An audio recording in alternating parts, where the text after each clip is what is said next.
开始。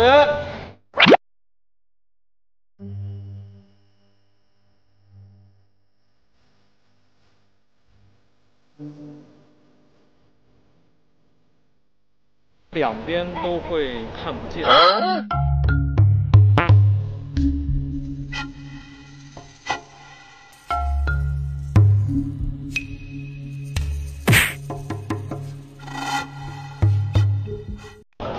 所以你一定不会提前注意到你是在那个地方，你就是到这个地方，你就是看着你的兄弟们，他们看不见，他们并不会注意到你，保证会注意到。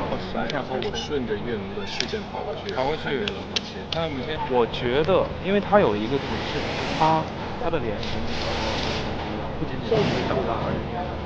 我觉得我们先起来，不确定这个人，但是呢，因为是梦境里面有这些，你认得他的灵魂，所以我觉得我们先走一半路程过来，离近了再对，再说。我觉得你一定要跪着抱。我好像，因为小孩子的高度会。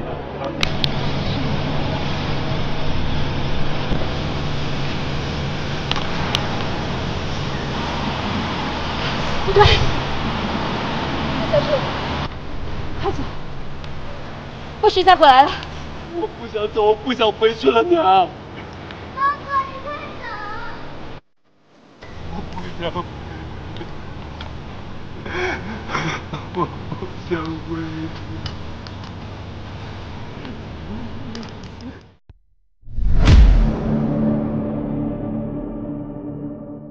这是啥呢？汤，还有哎，必须的，还有个人参汤，我看这四个菜就知道高明送的。这就是断头饭呗。这场就是把一切事情全部说完。那我想可以直接做，有一个了。可是我觉得你前面多站会儿也挺好的，让自己晚一点再做也不错。哎，这段我恰好是想让田老师把手放到桌上做点动作。我告诉你3个仇人，就是希望你永远都不能停止复仇。到最后帮我找到微西。这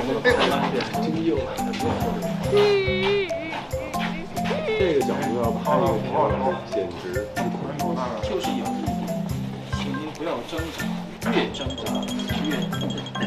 反正不行我就随时。对，不行你就直接把手抽出来，直接掀掉。对，一定要保证自己安全。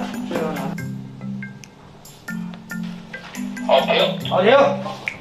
来，接下来。辛苦上课，辛苦上课。OK 了。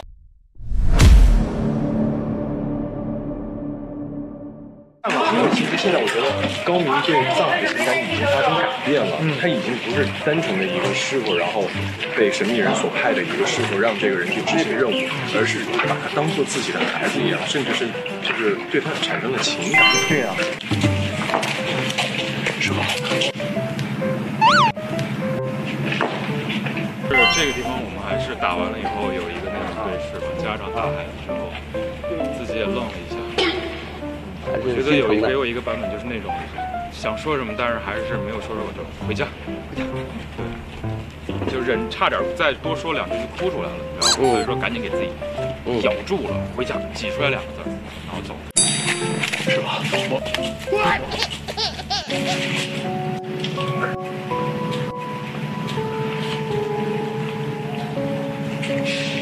回家。真的是。你主要是你的眼神都变了，完美。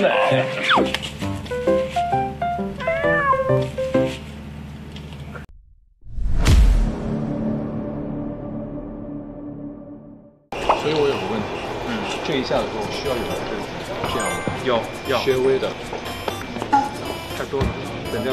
那你来一个88%吧，有一点的，好自然，我天，就这样，好演技，好演技，绝。这个大人，这儿行不行？对，大人，草莓大人，草莓大人。大人拜见藏海。草民大人，我又怎么可以毫发无损的走出来？大胆太大了！你让他说。但太后下动，胆大，胆大。换个也挺有意思，就因为2个人同时正常。好，放松。你这4个人，这个方向啊，东南西北，我们一会儿再拉开一点点。劳烦孙公公，他那4个人绝了，你看他碰在一起，哥俩好啊，是呀。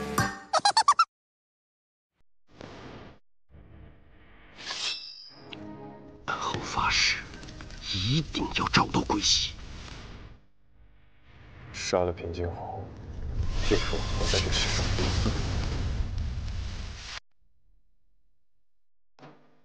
《藏海传》跟传统的复仇爽剧，我觉得不太一样。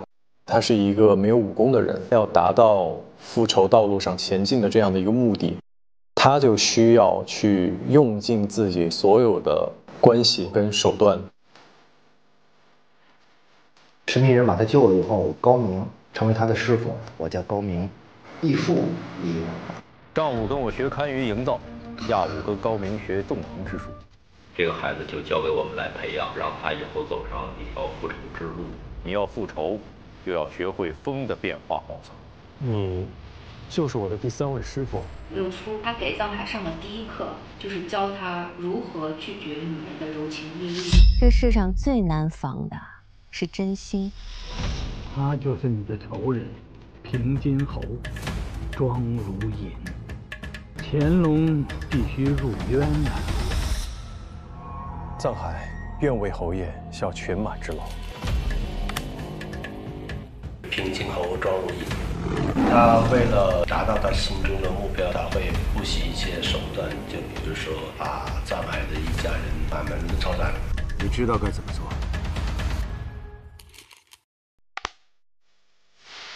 藏海没有上帝视角，他也会遇到一些困难，没有办法解决，他也会焦虑、求助、示弱。香老板无怪，在下来陪你啊。一开始接近香案图的目的呢，想要利用他的关系、他的权力。大家都是朋友，您就帮我这个忙。我发现他藏着秘密，但是他也不跟我说。但其实我也是有辱他的。他心里藏了很多话，但现在深究下去是不会有结果。观众也想看到藏海如何在这一盘缜密的棋里面，用尽自己所有的力气跟手段往前走。我要帮他获得平津侯的宠爱和信任，让他帮我夺父母。他凭什么帮你啊？历来历往，唯利为主。最开始的阶段肯定是纨绔子弟，然后去从军了，在那块儿其实也有一个比较大的影响。对庄之成来说，藏海在一定程度上改变了他的人生轨迹。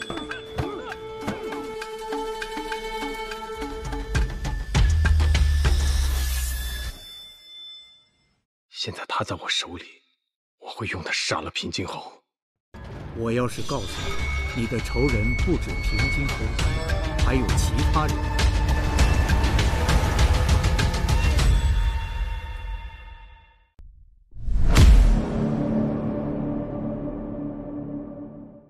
我媳妇是永远都没法赶上你。有老啊！说谁老呢？你是不是骂我老啊？有句话说得好，哎呀，不是，再往后来，欲速则不达。这时候星斗走进来，高明，家里来且了，家里来且了。真老啊！啊，你还好吧？好的很呐。茅舍在那边。你小子又骗了！嘿，嘿，你小子又被骗了！呀，这么快，菜少了点。哇，这对，我把排骨一会儿给吃。对，哇，这伙食不错。好，来里面的。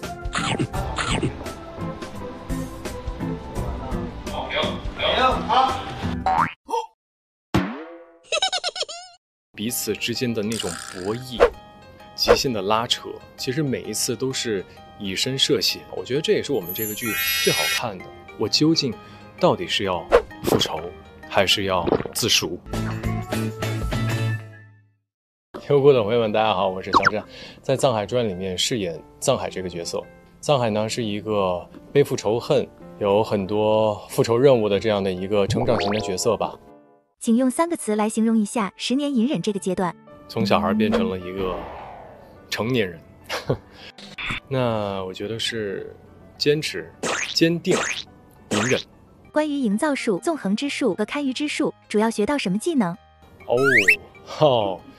营造之术的话，其实，在剧里面其实没有表现的过多，无非就是一些房梁、一些梁柱啊的一些木质结构上的一些学问吧。但是其实我觉得这个营造之术呢，帮到藏海的，我觉得更多的是他的一个思维逻辑的一个构建。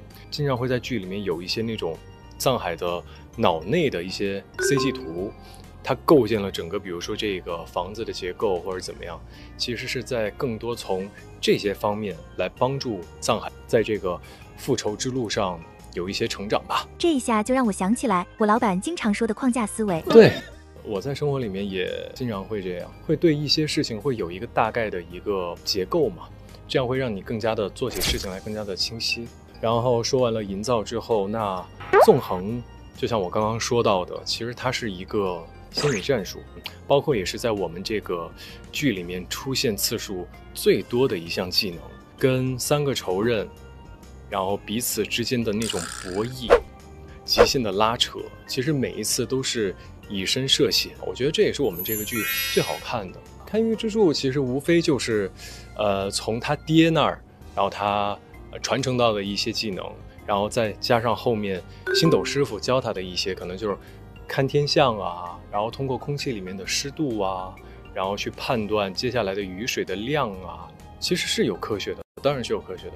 老祖宗留下来的东西都是有科学依据的。用3个词形容回京复仇阶段藏海的人物状况，我觉得是步步为营，敛藏锋芒，洞察人心。10年的隐忍到回京复仇，在年龄上跨度，除了衣着变化，还有哪些细节能够表达他的成长？比如说初入京城双眼清澈，到后期成为钦天监双目伶俐。是，明白。其实这个点也是最初我们在围读的时候，我跟导演反复在确认跟探讨的点。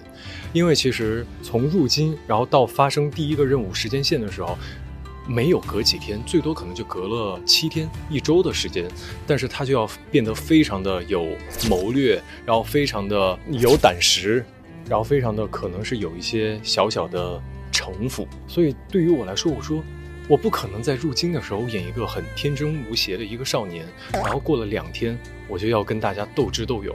我说这个有点分裂，所以到后面其实我选择的是一开始他就是一个心怀决心，然后跟一个知道很明确自己的任务是什么这样的一个少年，然后进城。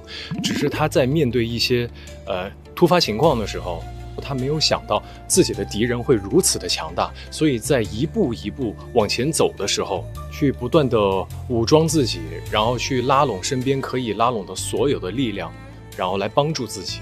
进京开局最难的地方是哪里？我觉得是第一步，万事开头难吧。在复仇的道路上，香案图和庄之行的出现，对于藏海来说意味着什么？其实一开始对于藏海来说，他们俩就是他复仇路上的一个棋子。但是到后面剧情不断的深入以后，他对这2个人其实在情感上面产生了变化。而且他在对于人性的深究上面，他也会怀疑自己的做法是不是正确，他也会矛盾，是不是我就为了复仇蒙蔽了自己的双眼，然后去利用别人，这个事儿真的对吗？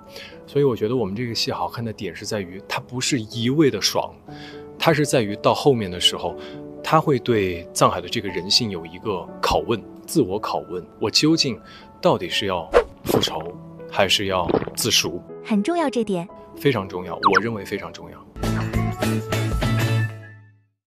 就是包括场下的状态，包括他也很愿意尝试，他会尝试至少为2种的状态给予他的对手演员。藏海是庄之行的师傅老师，他是我的生活中的健身老师。Hello， 优酷的朋友们，大家好，我是演员周琦，在藏海战中饰演庄之行。描述一下在剧组1天的 vlog。起床、洗脸、刷牙，戴上帽子，戴上口罩，来化妆。如果有同场的演员在一起化妆，大家聊一聊，当下就是有没有什么想沟通的，然后聊完之后就坐上车去现场，然后就收工回来，就是有空的话就健身，一句话就是规律的上班。预测一下，藏海和庄之行会有怎样的话题词？藏海把庄之行真心承认。此次和肖战对手戏比较多，和肖战合作的感受是怎样的？就是我的感觉是严肃，然后话也不多，因为他每天他是对剧本他是真的很钻研。就是有时候我到现场，比如说我中午出工，但是他早上出工了，我到了就会发现他在跟导演去对很多东西，就是包括场下的状态，包括他也很愿意尝试。尤其是拍摄到中后期吧，可能我们大概已经定了大概的演的情绪的基调之后，我们就会比较固定了。但是就是反正战哥也会很不时的去创新。我甚至毫不夸张的说，就是几乎每场戏，就是战哥他会尝试至少为2种的状态给予他的对手演员，就属于我们共同完成一个不同角度或者是不同情绪深和浅的一种东西，也不知道最后呈现哪样，但是至少我们可以多呈现一种给导演提供选择嘛。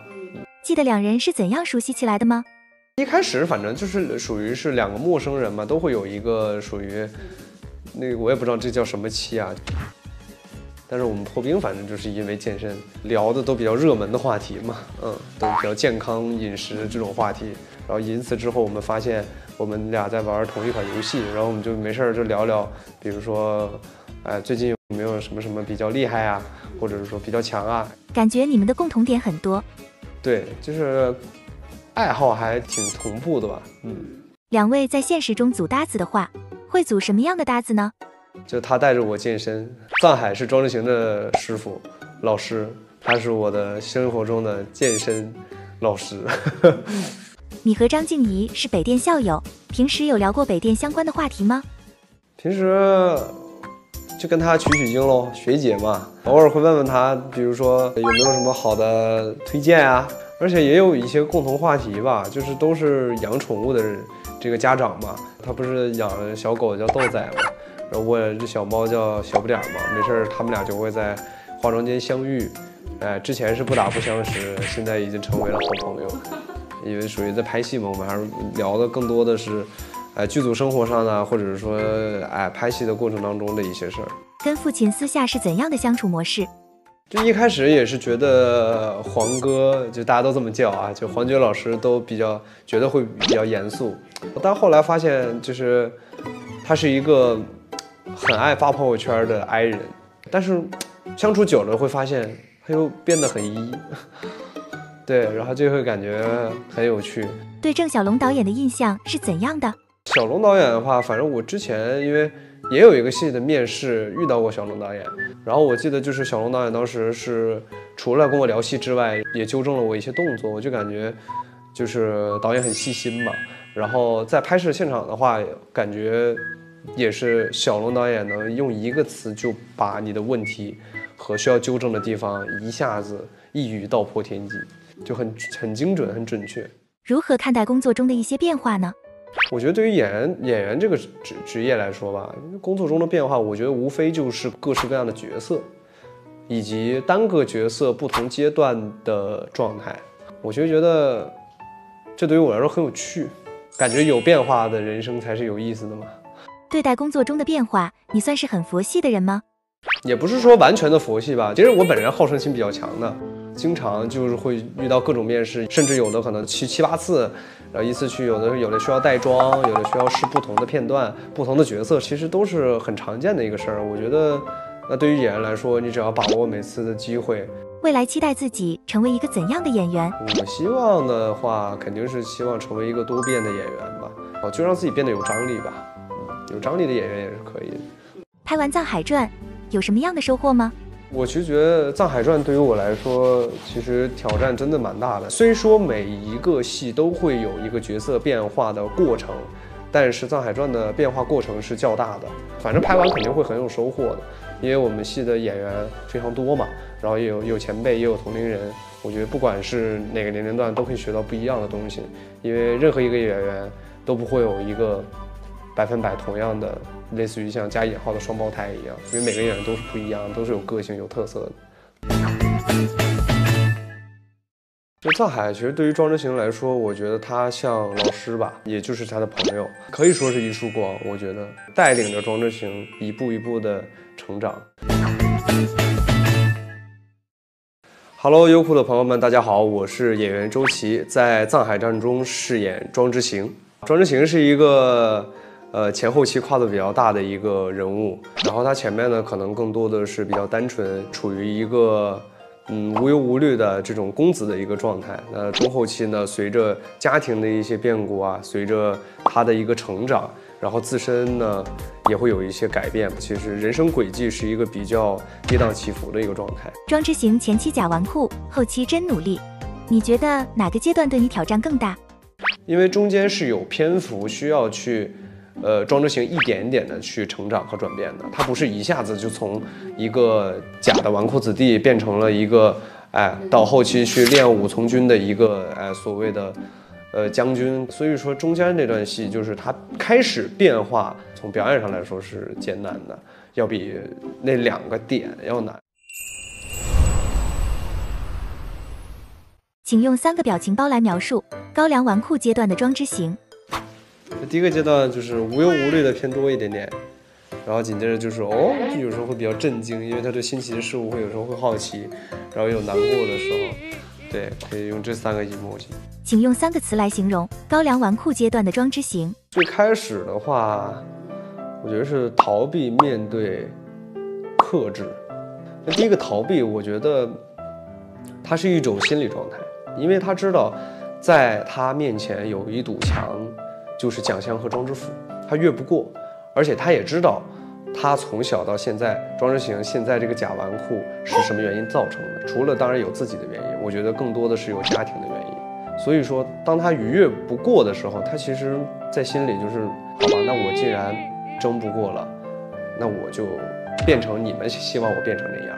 那第2个就是面对，其实他也直面面对了当下遇到的这个窘境和困难。所以说你说他没有面对吗？他也面对了，他也尝试努力了，但是可能就是我刚才说力不从心吧。那克制其实就是我说的，他其实对母亲的去世是心存疑虑的，就是他觉得有问题，但是他不知道。